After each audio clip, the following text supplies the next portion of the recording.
Creative ഡയറക്ടറെ ഒന്ന് കാണണമെന്ന് എനിക്ക് അതിയായ ആഗ്രഹമുണ്ട്. ഇങ്ങനെയൊക്കെയുള്ള വെറുപ്പീര് കൺസെപ്റ്റ്സ് എവിടെ നിന്ന് കിട്ടുന്നു എന്ന് മനസ്സിലാവുന്നില്ല. ചിലർക്ക് അത് ഇഷ്ടപ്പെടുന്നുണ്ടാകും, പക്ഷെ എനിക്കത് വെറുപ്പീരായിട്ടാണ് തോന്നിയത്. ഹലോ, ബിഗ് ബോസ് ഹൗസിലെ ഫാമിലി വീക്കിൽ സായിയുടെയും അപ്സരയുടെയും ഫാമിലി വന്ന ദിവസമായിരുന്നു ഇന്ന്. അതേസമയം സായിയുടെ അച്ഛൻ വരുമെന്ന് പ്രതീക്ഷിച്ചിരുന്നെങ്കിലും കക്ഷി വന്നില്ല. എന്തായാലും ഒന്ന് മാറ്റിപ്പിടിക്കാമെന്ന് വിചാരിച്ചിട്ട് തന്നെ ആവണം TTF ടിക്കറ്റ് ഫിനാലയിലേക്കുള്ള ബോണസ് ചലഞ്ച് രാവിലെ തന്നെ നടത്തി തീർത്തു ബിഗ് ബോസ്. സാധാരണഗതിയിൽ ഫാമിലി വന്നതിന് ശേഷം ഫാമിലിക്ക് മുന്നിൽ വെച്ചായിരുന്നു കഴിഞ്ഞ കുറച്ച് ദിവസങ്ങളായി നടത്തിക്കൊണ്ടിരുന്നത്. ഇപ്രാവശ്യം അതൊന്ന് മാറ്റി രാവിലെ തന്നെ കോഴിമുട്ട പൊട്ടിക്കൽ ടാസ്ക് അങ്ങ് നടത്തി. ആ മുട്ട പൊട്ടിക്കൽ ടാസ്കിൽ യഥാർത്ഥത്തിൽ മുട്ട പൊട്ടിക്കൽ ടാസ്ക് അല്ലായിരുന്നു, മുട്ട ഒരിടത്ത് കൊണ്ട് എത്തിക്കണമായിരുന്നു സുരക്ഷിതമായിട്ട്. ആ ടാസ്കിൽ ഡെന്നും ടണലുമാണ് വിജയിച്ചത്. അവർ 4 വീതം മുട്ടകളാണ് കൊണ്ടുവച്ചത്. അപ്പോൾ ഞാൻ കരുതിയത് ബാക്കിയുള്ളവർ അതിൽ കൂടുതൽ കൊണ്ടുവയ്ക്കുമെന്നായിരുന്നു. കാരണം ഇവർ കുറച്ച് വെപ്രാളത്തിലൊക്കെ ചെയ്തിട്ടും 4 മുട്ട കൊണ്ടെത്തിച്ചപ്പോൾ ബാക്കിയുള്ളവർ അതിൽ കൂടുതൽ കൊണ്ടെത്തിക്കും എന്നായിരുന്നു എൻ്റെ പ്രതീക്ഷ. പക്ഷേ അതൊക്കെ മാറി മറിഞ്ഞു. രണ്ടുപേർക്കും 4 വീതം മുട്ടകളാണ് കൊണ്ടുവയ്ക്കാൻ പറ്റിയത്. അവർ രണ്ടുപേരും 1-ാം സ്ഥാനത്തെത്തി. അതിനിടെ ഈ ജഡ്ജസ് തമ്മിൽ തീരുമാനമെടുക്കണമായിരുന്നു ഏത് ടീമാണ് ആദ്യം പോകുന്നതെന്ന്. അതിന് വളരെ വലിയ തർക്കങ്ങളുണ്ടായി. ആരും പോകാൻ റെഡിയല്ലായിരുന്നു ആദ്യം. എന്തായാലും അവസാനം നമ്മുടെ ഡെൻ ടീമിന് പോകേണ്ടി വന്നു. കാരണം എന്ന് വെച്ചാൽ ഒരു ടീം ചെയ്യുന്നത് കണ്ടിട്ട് ചെയ്യാമെന്നുള്ളൊരു കരുതലിലാണ് ഇവരെല്ലാം ഇരിക്കുന്നത്. അതായത് ഒരു ടീം ചെയ്യുന്നത് കാണുമ്പോൾ മനസ്സിലാവുമല്ലോ എവിടേക്കാണ് ഡ്രോബാക്ക്, എവിടേക്കാണ് പ്രശ്നങ്ങളെന്നുള്ളത്. അപ്പോൾ അത് കണ്ടിട്ട് ബാക്കിയുള്ളവർക്ക് ചെയ്യാമെന്നാണ് കരുതി ഇരുന്നത്. പക്ഷെ എന്തോ ചെയ്യാൻ, ആദ്യം ചെയ്ത 2 ടീമുകൾ ഡെന്നും ടണലും തന്നെയാണ് ഈ ടാസ്കിൽ വിജയിച്ചത്. അപ്പോൾ അതുകൊണ്ട് ആദ്യം ചെയ്താൽ എന്തോ അവസാനം ചെയ്താൽ എന്തോ ജയിക്കാനുള്ളവർ ജയിക്കും എന്നത് സത്യം തെളിഞ്ഞു. അതിനുശേഷം ഉച്ചയ്ക്ക് ശേഷം നമ്മുടെ അപ്സരയുടെ അമ്മ വന്നു. അപ്സരയുടെ അമ്മ പറഞ്ഞത് വേറെ ആരും വന്നിട്ടില്ല, സത്യമായിട്ടും വേറെ ആരും വന്നിട്ടില്ല എന്നാണ് മകളോട് പറഞ്ഞത്. ചെറുതായിട്ട് മഴ ചാർന്നുണ്ടായിരുന്നു.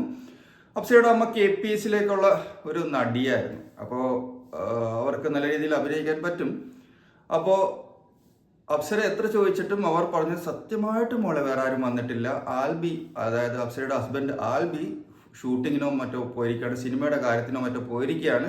ഇപ്പോൾ വേറെ ആരും വന്നിട്ടില്ല എന്ന് ഭയങ്കര കൃത്യമായിട്ട്, ഭയങ്കര സത്യസന്ധമായിട്ട് എന്നുള്ള രീതിയിലാണ് പറഞ്ഞത്. അപ്പോൾ അപ്സരയുടെ അമ്മ വന്ന് കയറിയപ്പോൾ തന്നെ നമ്മുടെ അഭിഷേകിനെ കണ്ടിട്ട് മോനെ അമ്മ വന്നടാ എന്നാണ് പറഞ്ഞത്. അപ്പോൾ അത് കണ്ടപ്പോൾ ഞാൻ വിചാരിച്ചു അഭിഷേകിനും ഫീൽ ചെയ്തിട്ടുണ്ടാവും ആ അമ്മയുടെ വാത്സല്യം, അല്ലെങ്കിൽ ആ ഒരു സ്നേഹം ഫീൽ ചെയ്തിട്ടുണ്ടാവും എന്ന് ഞാൻ കരുതി. പക്ഷേ അപ്സരയുടെ അമ്മ KPSസിയിലെ നടിയായിരുന്നു എന്ന് പറഞ്ഞല്ലോ. ഇപ്പോൾ നാടകത്തിലൊക്കെ അഭിനയിക്കുമ്പോൾ 10 രൂപയ്ക്കുള്ള എക്സ്പ്രഷനാണ് വേണ്ടെങ്കിൽ ഒരു 100 രൂപയ്ക്കുള്ളതെങ്കിലും ഇട്ടാലേ സദസ്സിൻ്റെ ഏറ്റവും ബാക്കിലിരിക്കുന്നവർ വരെ ആ എക്സ്പ്രഷൻ എത്തൂ, ആ ഫീൽ കിട്ടൂ. അതുകൊണ്ട് തന്നെ ആ ശീലമുള്ളത് കൊണ്ടാവണം അപ്സരയുടെ അമ്മ, ശ്രീകുമാരി എന്നാണെന്ന് തോന്നുന്നു പേര്, അപ്സരയുടെ അമ്മയുടെ ആക്ടിങ് കുറച്ച് ഓവറായിരുന്നു. അത് അഭിഷേകിനും പിടികിട്ടി, ബാക്കിയുള്ളവർക്കും പിടികിട്ടിയിട്ടുണ്ടാവണം. കാരണം അതിനുശേഷം അഭിഷേക് ഇരുന്ന് ഋഷിയോട് പറയുന്നുണ്ടായിരുന്നു ഞാൻ എന്നാൽ ലെറ്റർ എഴുതിയത്, മദേഴ്സ് ഡേക്ക് ലെറ്റർ എഴുതിയത് അബദ്ധമായി പോയെന്ന് തോന്നുന്നത് എന്നുള്ള രീതിയിൽ, അത് വേണ്ടായിരുന്നു എന്നുള്ള രീതിയിലാണ് അഭിഷേകിന് ഇപ്പോൾ തോന്നുന്നത്. കാരണം ഇത്തരം ക്രിഞ്ച് സീൻസ്, ഇത്തരം ഓവർ ഡ്രമാറ്റിക് ആയിട്ടുള്ള സീൻസ്, ഇത്തരം അനാവശ്യമായ അഭിനയങ്ങളോട് അഭിഷേകിന് താല്പര്യമില്ല.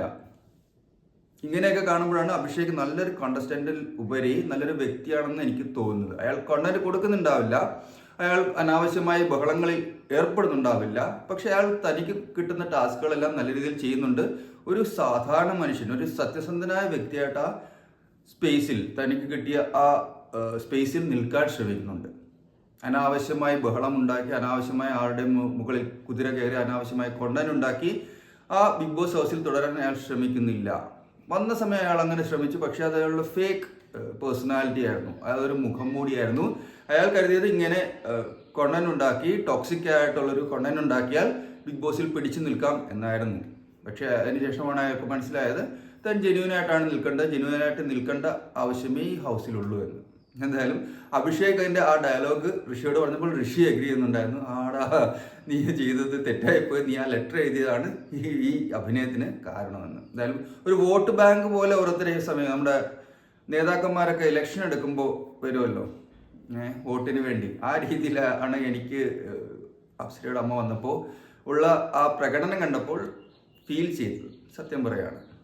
അപ്പോൾ അതിനുശേഷം ആൽബി വന്നില്ല എന്ന് പറഞ്ഞു. ആൽബിയുടെ എൻട്രിയും ഒരു ഓവർ ഡ്രാമാറ്റിക് മെല്ലോ ഡ്രാമ ഒക്കെ പറയുമല്ലോ, ആ രീതിയിലാണ്. നമ്മുടെ ട്രീറ്റ്മെൻറ്റ് റൂമിൽ നിന്ന് ഓടി ഇറങ്ങി ഒരു കള്ളനെ പോലെ അകത്തേക്ക് കയറി. ഇതിൻ്റെ ഈ ബിഗ് ബോസ് ഷോയുടെ ക്രിയേറ്റീവ് ഡയറക്ടറെ ഒന്ന് കാണണമെന്ന് എനിക്ക് അതിയായ ആഗ്രഹമുണ്ട്. ഇങ്ങനെയൊക്കെയുള്ള വെറുപ്പീര് കൺസെപ്റ്റ്സ് എവിടെ നിന്ന് കിട്ടുന്നു എന്ന് മനസ്സിലാവുന്നില്ല. ചിലർക്ക് അത് ഇഷ്ടപ്പെടുന്നുണ്ടാകും, പക്ഷെ എനിക്കത് വെറുപ്പീരായിട്ടാണ് തോന്നിയത്. ഓടി അയാളെ പിടിക്കാനായിട്ട് വരുന്നു, പുറകിൽ ഒരാൾ വരുന്നു ആൽബി പിടിക്കാനായിട്ട്. ആൽബി ചെന്ന് അപ്സരയെ കെട്ടിപ്പിടിക്കുന്നു, അങ്ങനെ വെളിവാകുന്നു അത് ആൽബിയാണെന്ന്. അതിനു മുമ്പ് തന്നെ ഹൗസിലുള്ളവർക്കെല്ലാം വെളിവായിരുന്നു അത് ആൽബിയാണെന്ന്. ഏതായാലും ആൽബി ചേട്ടൻ വന്നതിന് ശേഷം കുറച്ച് നേരം ഞാൻ ലൈവ് കണ്ടായിരുന്നു. അപ്പോൾ ആൽബി ചേട്ടൻ്റെ വെറുപ്പീര് കണ്ടിട്ട് ഞാൻ നിർത്തി കാണുന്നത്. കാരണം ആൽബി ചേട്ടൻ വന്നിട്ട്, അതായത് ആൽബി വന്നിട്ട് എല്ലാവരെയും ഉപദേശിക്കുകയാണ്, ജീവിതത്തിനെ പറ്റി പറഞ്ഞു കൊടുക്കുകയാണ്, അങ്ങനെ കുറേ കാര്യങ്ങൾ ചെയ്യുന്നുണ്ടായിരുന്നു. താൻ ചെയ്ത കാര്യങ്ങൾ എന്തൊക്കെയോ പറയുന്നുണ്ടായിരുന്നു. അത് എനിക്ക് കൃത്യമായിട്ട് ഓർമ്മ പോലും വരുന്നില്ല എന്തൊക്കെയാണ് പറഞ്ഞിരുന്നത്. പക്ഷേ കൃത്യമായിട്ട് വെറുപ്പീരായിരുന്നു. ആൽബി കരുതിയിരിക്കുന്നത് ഇവരൊക്കെ MBAക്ക് ഫസ്റ്റ് ഇയർ ജോയിൻ ചെയ്യാൻ വന്നിരിക്കുന്ന സ്റ്റുഡൻസ് ആണെന്നാണ്. അല്ല ആൽബി, അവരൊക്കെ വന്നിരിക്കുന്നത് ഈ ഷോയിൽ കണ്ടസ്റ്റ് ചെയ്യാനാണ്. അവരൊക്കെ സെലക്റ്റഡ് ആയിട്ടുള്ള കണ്ടസ്റ്റൻസ് ആണ്. അപ്പോൾ അവർക്ക് അതിനുള്ള ക്വാളിറ്റി ഉണ്ട്, കാര്യങ്ങൾ മനസ്സിലാക്കാനുള്ള കഴിവുണ്ട്. അതുകൊണ്ട് മാത്രമാണല്ലോ അവർ സെലക്ട് ആയിരിക്കുന്നത്. അപ്പോൾ നിങ്ങളുടെ ഉപദേശത്തിൻ്റെ ആവശ്യം യഥാർത്ഥത്തിൽ അവിടെ ഇല്ലായിരുന്നു. എൻ്റെ നിഗമനം ശരിയാണെങ്കിൽ ഈ ആൽബിയുടെ വെറുപ്പിക്കൽ കണ്ടിട്ട് ബിഗ് ബോസ് ലൈവ് കണ്ടിരുന്നവരിൽ പലരും അത് വിട്ടിട്ട് പോകാൻ സാധ്യതയുണ്ട്. എന്തായാലും അതിനുശേഷമാണ് നമ്മുടെ സായിയുടെ ഫാമിലി, അതായത് സായിയുടെ വൈഫ് സ്നേഹ മാത്രമാണ് വന്നത്. അച്ഛനും അമ്മയും വന്നിട്ടുണ്ടായിരുന്നില്ല. അപ്പോൾ ഞാൻ കരുതിയത് എന്തെങ്കിലും അവിടെയും സീക്രട്ട് ഉണ്ടാവും, അവരെ വല്ല കൺഫെഷൻ റൂം വഴിയോ അങ്ങനെ കയറ്റിവിടാനുള്ള പരിപാടിയായിരിക്കും. ഇല്ല, സ്നേഹം മാത്രമാണ് വന്നത്. അച്ഛൻ വീഡിയോ കോളിലൂടെയാണ് വന്നത്.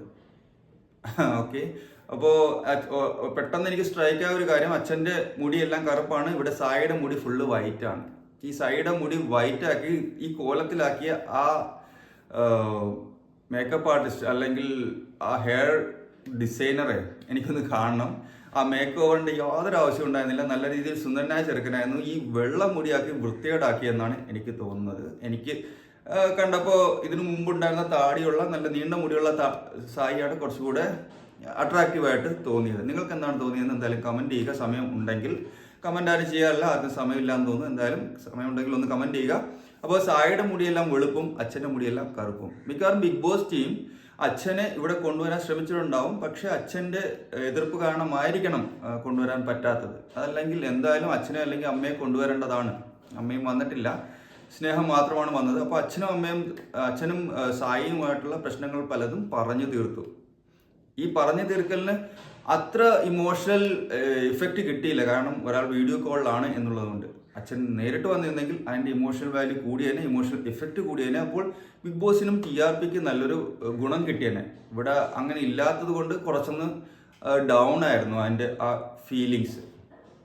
അപ്പോൾ ഈ രണ്ട് ഫാമിലിയാണ് വന്നത്. ഇപ്പോൾ ഓരോ ഫാമിലി വരുമ്പോഴും ജാസ്മിൻ വളരെയധികം പ്രതീക്ഷയിലാണ്. പക്ഷേ ജാസ്മിൻ്റെ ഫാമിലി ഇതുവരെ എത്തിയിട്ടില്ല. എന്തുകൊണ്ടാണ് ജാസ്മിൻ്റെ ഫാമിലിയെ അവസാനത്തേക്ക് വെച്ചിരിക്കുന്നതെന്ന് അറിയില്ല. കാരണം ഈ വൈൽഡ് കാർഡ് എൻട്രീസ് വന്നിട്ട് 10-30 ദിവസമേ ആയിട്ടുള്ളൂ. ഇവർ നിൽക്കുന്നത് 10-70 ദിവസമായിട്ട് ബാക്കിയുള്ളവർ നിൽക്കുകയാണ്. അപ്പോൾ ജാസ്മിൻ്റെ, നോറയുടെ, റസ്മിൻ്റെ ഒക്കെ ഫാമിലിയൊക്കെ മുൻപ് തന്നെ വരണമായിരുന്നു. ഈ നന്ദിനിയുടെ ഫാമിലിക്ക് മുമ്പ് തന്നെ വരണമായിരുന്നു. ഇതിന് മുമ്പ് ഞാൻ വീഡിയോയിൽ പറഞ്ഞിരുന്നു. ചിലപ്പോൾ അവരുടെ ഫാമിലിക്ക് വരുന്നതിന് എന്തെങ്കിലും ഇഷ്യൂ ഉണ്ടാവും എന്നാണ് എനിക്ക് തോന്നുന്നത്. ഇന്നെന്തായാലും നോറയുടെ ഫാമിലി വരുന്നുണ്ട്. ജാസ്മിൻ്റെയും റസ്മിൻ്റെ ഒക്കെ ഫാമിലി ഇനി മൺഡേ വരുമായിരിക്കും, അതോ ഇനി നാളെ സൺഡേ വരുന്നുണ്ടോ നമുക്കറിയില്ല. എന്താണ് ബിഗ് ബോസിൻ്റെ പ്ലാനൊന്നും അറിയില്ല. ഏതായാലും ഫാമിലി വീക്ക് കഴിയുന്നതോടുകൂടി മത്സരങ്ങൾ കുറച്ചുകൂടി ടൈറ്റ് ആകും. അങ്ങനെ അതിനുവേണ്ടി മത്സരാർത്ഥികളെ തയ്യാർ ചെയ്യാനാണ് ഈ ഫാമിലിയെ കൊണ്ടുവന്നിരിക്കുന്നത്. ഈ ഫാമിലിയെ കണ്ടതിന് ശേഷം കുറച്ചുകൂടെ അവർക്ക് ഇമോഷണലി ബൂസ്റ്റ് കിട്ടും, അവർക്ക് കുറച്ചുകൂടെ മോട്ടിവേഷൻ കിട്ടും, അവരുടെ കോൺഫിഡൻസ് കുറച്ചുകൂടെ കൂടും. പുറത്ത് ആരൊക്കെ ഉണ്ട് എന്നുള്ള തോന്നൽ. ദെൻ ഈ ഫാമിലീസ് വന്ന് പറഞ്ഞിട്ട് നിങ്ങൾ നല്ലപോലെ കളിക്കണം, അങ്ങനെയുള്ള ഉപദേശങ്ങൾ കിട്ടുമ്പോൾ കിട്ടുന്നൊരു ഊർജം എല്ലാം കൂടെ ചേർത്ത് അവർക്ക് മുന്നോട്ടുള്ള കളിക്കുള്ള ശക്തി കൂടുതൽ കിട്ടും. അപ്പോൾ അതിനുവേണ്ടി ആയിരിക്കണം ഫാമിലിയെ കൊണ്ടുവന്നിരിക്കുന്നത്. എന്തായാലും ഇത് ഒരു കാര്യം ഏകദേശം ഉറപ്പാണ്, ഇത്രയും ഫാമിലി വന്നവരൊന്നും ഈ ആഴ്ച പുറത്തു പോകില്ല. ഫാമിലി വരാത്തവരിലാണ് ഔട്ടായി പോകാൻ സാധ്യത കൂടുതലുള്ളതെന്നാണ് തോന്നുന്നത്. അപ്പോൾ അങ്ങനെ നോക്കുകയാണെങ്കിൽ റസ്മിൻ ഔട്ടാകാൻ സാധ്യത ഉണ്ട്. റസ്മിൻ ഇന്ന് എവിക്റ്റ് ആവാൻ സാധ്യതയുണ്ട്. ഇന്നല്ലെങ്കിൽ നാളെ റസ്മിൻ എവിക്റ്റ് ആവാൻ സാധ്യത ഞാൻ കാണുന്നു. ജാസ്മിൻ എവിക്റ്റ് ആവാൻ സാധ്യത ഇതുവരെ എനിക്ക് തോന്നിയിട്ടില്ല. റസ്മിൻ എവിക്റ്റ് ആവാനുള്ള എല്ലാ സാധ്യതയുണ്ട്. അതേസമയം ഈ ഫാമിലീസ് വന്ന ജിൻഡോ, അർജുൻ, പിന്നെ നമ്മുടെ നന്ദന, സായി, ഇവരൊന്നും ഈ ആഴ്ച എവിക്റ്റ് ആവില്ല. എന്തായാലും അടുത്ത ആഴ്ച ഇവർക്ക് എവിക്റ്റ് ആവാൻ സാധ്യത കുറവാണ്.